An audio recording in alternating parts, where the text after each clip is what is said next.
Hello and welcome to episode 35 of the Long Shot Podcast. I am your host, Duncan Robinson, and I'm here with my good friend and co-host, Davis Patrick Reed. Davis, how we doing? I am great. I'm really great. How are you? I'm good. Have we gotten hello and welcome on a t-shirt yet? No. I'm not going to take the blame for that, though. It's in discussion. Well, I think pretty much everything off the air, the responsibility does fall on your shoulders. So I actually don't really appreciate you kind of ducking blame in that moment. That's a moment where I feel like you need to rise to the occasion, and whether or not it is your fault, you need to take accountability. I don't love the tone that we're starting this podcast on, but yes, the hello and welcome t-shirts are in discussion. So just stay tuned is all I'm going to say. I'm having this tone because I'm locked in, Dave. It's the start of training camp. It's the start of a new year. The 2021-2022 NBA season has arrived. Training camp is fully upon us, and I just finished day 2. We're recording this on Wednesday after recording our JJ episode on Tuesday. So I'm now 2 days through training camp, and I got to say, it's great to be back. All right, fine. You know what? I'll allow it. I now love the tone that this podcast got off to, because you're right. The NBA season is around the corner. I'll say this. We get into media day a little bit with JJ. We have an awesome conversation with him. But one thing we don't talk a lot about is just the circus that it seems to be. Like, just from what I see on social media, there are so many people in the gym affiliated with the organization, right? Like, it's Pat and the whole staff, but it's just so many bodies in the gym.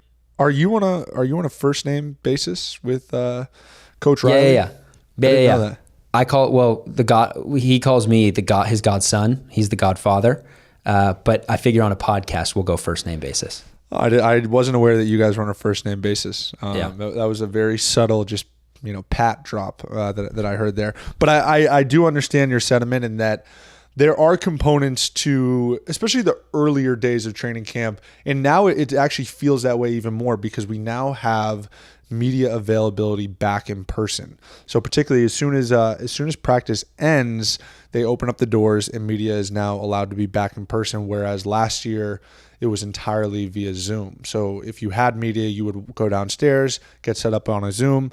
So now there's just a lot more energy, commotion in the gym, largely because of that. How many cameras did you need to flex and yell into on media day? Not many. Those aren't really my obligations. That's not really what I'm tasked with. Nobody's really interested in seeing that sort of thing. But I will say, total vet move. I snuck in a lift before media day, and I had the option to do lower or upper, and of course, I had to do upper. No brainer. Just get a little extra pump in before the cameras come on. Wait, you're telling me you didn't yell into a single camera? Because I've been to Heat games where they do the intro video, and there are guys yelling at the camera. When is that recorded?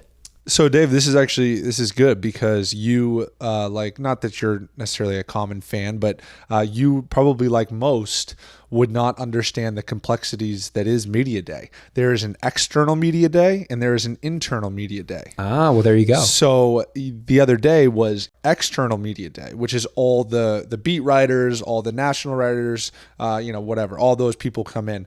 We have an internal media day that it will be in the future, which we do all of the the Jumbotron stuff and the different kind of promos that you see throughout the year. You explained that in a little bit of a condescending tone, and I'm not going to accept the seasons around the corner excuse for that one. So I'm just going to call it out as it is. But that is good to know. Thank you for that information.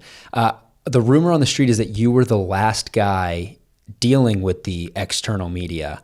I just think you're on year 4 now. You need to find a way to finagle your way out of these situations. I don't know why you're lingering around so long.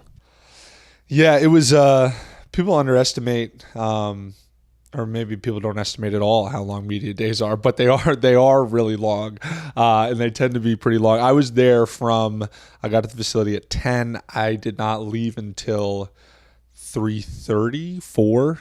And yeah, that was I started my media circuit at 10. So I actually got to the facility at 8.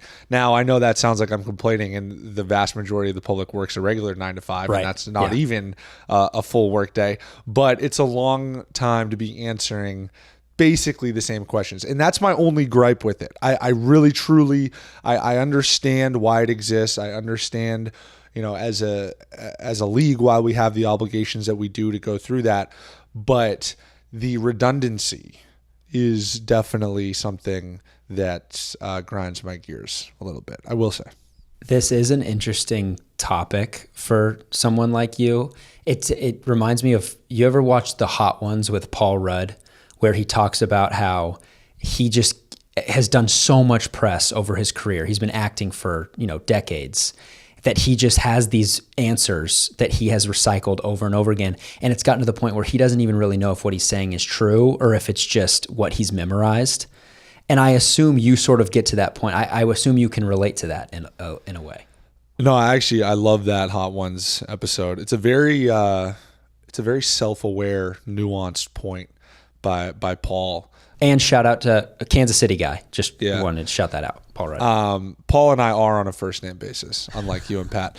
No, Paul makes a great point, and I've actually experienced that. I remember watching that episode and thinking, wow, that really resonates with me, because really when it comes to my story, I just have, and it sounds a little disingenuous to call it a spiel, because it's not a spiel, because I mean it fully, and I try to say it from the heart, but I just say the same kind of things over and over again when I'm talking about, because I get like the same like 4 or 5 questions, right? Like, oh, what was it like transferring from Division 3 to Division 1? Oh, what was it like going undrafted and then trying to find a way in the NBA? And then I get other questions as it pertains to shooting and my routine and how many shots I got up a day. So all that stuff I've just heard so much that eventually not every answer is the same, but you grab little nuggets from each time you kind of go through it and eventually kind of develop these automated responses, for lack of a better term. I do think some blame is on the reporter for asking cliche basic questions, but I assume it's also just easier mental capacity for you to sort of recite the same things over and over. And that's where you need to be held accountable. I want some creativity. Like, there's nothing worse than in post-game interviews when guys are like, yeah, it started with our defense and all credit to my teammates. They put a lot of confidence in me. It's like, okay, I hear this every game. Like, give me something new. That was literally a Duncan Robinson soundbite that you just recited. Every single game. The coaching staff, they instill a lot of confidence in me. I go out there and I just try to do my job. It's like, all right, man, we get it. We heard that last week. Well, what do you want from me? What do you want me to say? Do you want me to stand up there and just go on a rant about, how I'm, I don't know, the best shooter in the world? Like, is that what you want? No, I'm not going to do that. That is what I want, but I would even take just honest breakdown. Like, just tell me about your day. Yeah, the locker room was a little cold today. I don't love the socks I'm wearing. I think that put me in a weird mental state, but I battled through. You know what? And my shots felt good. A couple of them didn't go in, but that's, that's the name of the game. That feels, outside of maybe the socks and the locker room part, that's just as cliche as any response. The end was. Anyways, we actually, prior to training camp starting, let's run it back a little bit. You actually made a brief appearance in Miami. So why don't you shine a little light on what that trip was like? We had a great time. I did. So you playing in the association, you have some perks that come with that job. One of which is when J. Cole performs at FTX Arena, the Miami Heat get tickets. So you're a good friend. You're a big J. Cole fan. I'm a big J. Cole fan. And you know that my brother is a bigger J. Cole fan than both of us.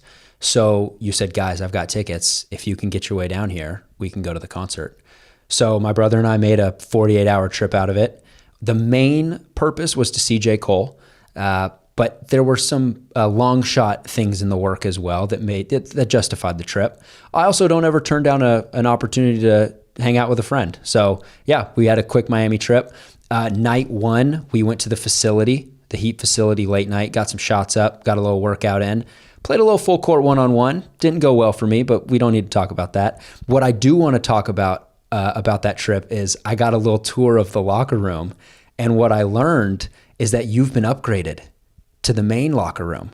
Because of COVID, things have to be spaced out. There's some lockers in like the standard locker room in Miami, but then there's some other ones that have to be like away to give everybody space. Last year you were out of the main locker room. This year you've got a big Duncan Robinson plaque. So it's a little bit of an upgrade for you. So congratulations. I just wanted to give you your flowers. Thank you. No, I appreciate that. Honestly, I sort of liked being in the other locker room last year. Just really added to the chip on my shoulder. Not to say that chip's not there anymore now that I'm back in the other locker room, because I was already there prior to COVID. So it's not like this is my first experience having that locker. But nonetheless, I appreciate you acknowledging that. Thank you. Yeah, and then we went to the J. Cole concert. It was amazing. First time I'd seen him live. He was unbelievable live. And let me tell you, he opens with 95 South. And it got the place rocking. It was unbelievable. No, it was a great time. J. Cole is one of my favorite rappers. Actually, probably my favorite rapper. But one of my favorite artists just in general. He also brought out Drake and Future, which certainly set the place on fire there towards the end. But anyways, that is a thing of the past. We are locked in on Heat basketball now. Not that we weren't prior to going to that, but you know the vibes. Anyways, let's transition here. Let's go to our Reddit question of the week. What do we got? Yeah, so we're actually going to go a different direction in place of the Reddit question of the week. With the season, like we've talked about, being right around the corner, the NBA is notorious now for having a lot of off-season movement. I thought it'd be fun with you to play a round of who he play for, 2021-2022 free agency edition. So I believe there's easy, medium, and hard. You are part of the NBA, so I'm going to make you do the hard level. And I believe what this is going to do is it's just going to shoot some names at me. I have this up on my computer. Unfortunately, we're not together, so I'll run it over here. It's going to shoot me a name that I will ask you, and you've got to tell me what team he play for. I believe it's going to give me 6 names. I expect 6 out of 6 from you. I'll do my best. I can't guarantee 6 out of 6, but I promise above 500. That I can guarantee. Okay. All right. Well, here we go. First is Moses Brown. Moses Brown. I just saw this recently.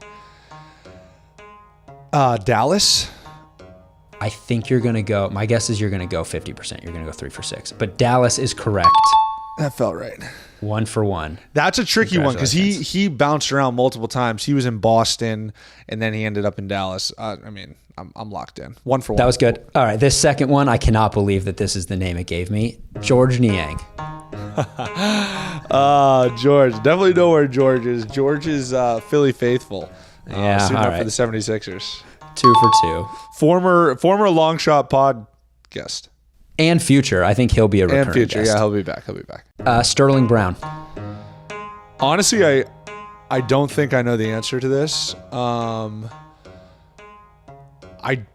imagine he probably didn't re-sign in Houston, but because I don't know if he did or didn't, I'll say Houston. I think because this is the free agency edition, all of these guys moved.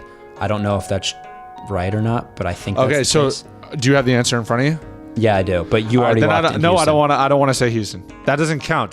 That was a caveat you should have told me on the front end. Give me something then. I will say. Did he go? Oh, Chicago. Incorrect. Dallas Mavericks. Oh wow. Yeah, I did not know that. 2 for 3. Stayed in Texas. 2 for 3.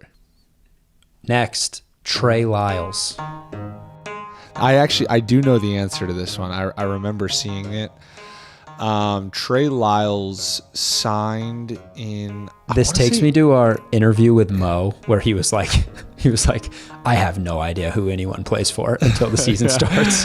I want to say it's Indianapolis. It is Yeah, that felt right. the Detroit Pistons. Oh, it's Detroit. Yeah, I knew it was a Midwest team in the East. I knew that. You're 2 for 4, which means these last two are crucial. This is a huge one. Tony Bradley. Oh, I know that one. I just saw this the other day. He's on the Bulls. I believe that is correct.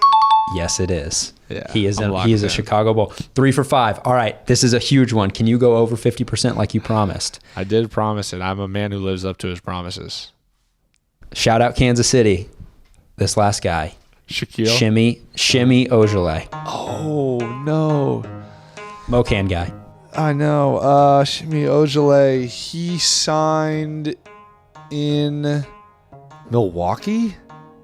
Correct. Milwaukee. Well done. Man, I'm dialed in. That was pretty good. I honestly kind of impressed myself. That was a hard little list right there. That was not easy. Yeah, it was the hardest. That's the hardest level. That was pretty good. 4 for 6, I think, is respectable. I mean, again, these are your coworkers, so you probably should have been 5 or 6, but that's okay. Listen, it's a very transient league. Things are always changing, and for me to get 4 out of those 6, granted one of them was a layup in George, nonetheless, I will absolutely take that. All right, let's move forward. Long shot feature. Also, I think that's a website, right? So if you want to actually play that game, you can go to whoheplayfor.com, or what is it? I found this on Reddit. So actually, this is kind of the Reddit post. It's still the Reddit question of the week. It's whoheplayfor2022.netlify, netlify.app. There you go. And there you go. You can play Who He Play For.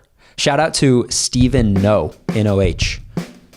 This quiz was created by him. Love it. Long shot feature. This is a great one.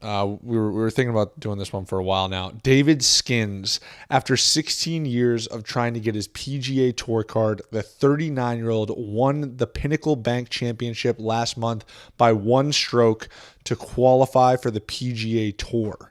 Finally got his PGA Tour card, worked as a DoorDash driver just last year to make ends meet, to help provide for his family, and now he is doing it big on the PGA Tour.